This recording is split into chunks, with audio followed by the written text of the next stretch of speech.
अगर आपको memory hierarchy याद है तो ये मैं मानती हूँ कि आप लोगों के 2 से 4 नंबर गारंटी है। सबसे बड़ी मेमोरी होती है हमारी सेकेंडरी मेमोरी, जो कि यूजुअली हम हार्ड डिस्क ड्राइव या सॉलिड स्टेट ड्राइव के नाम से जानते हैं।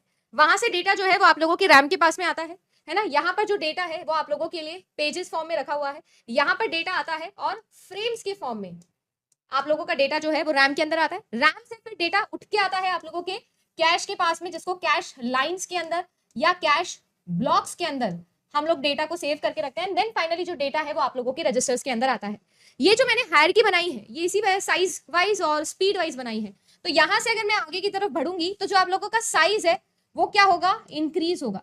जैसे जैसे मेमोरी का साइज बढ़ता है वैसे ही वैसे आप ये याद रखिएगा, यहाँ पर जो एक्सेस टाइम है, एक्सेस टाइम मतलब इसके अंदर जो डेटा रखा है उसे ढूंढ के लेके आने का जो समय है वो भी क्या होता है, इंक्रीज। अगर टाइम इंक्रीज हो रहा है तो याद करिएगा कि इसकी स्पीड कितनी होगी, स्पीड यहाँ पर होगी लो या लेस। आप लोगों के लिए जो आपकी ये रैम है ये और कोई नहीं, ये है आप लोगों की डायनामिक रैम।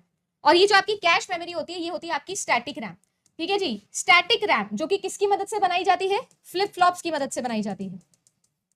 और ये आप लोगों की डायनामिक रैम जो ट्रांजिस्टर्स की मदद से बनाई जाती है। और आपकी रैम जो होती है वो हाईएस्ट रिफ्रेशिंग मेमोरी होती है, बार बार ये रिफ्रेश हो रही होती है।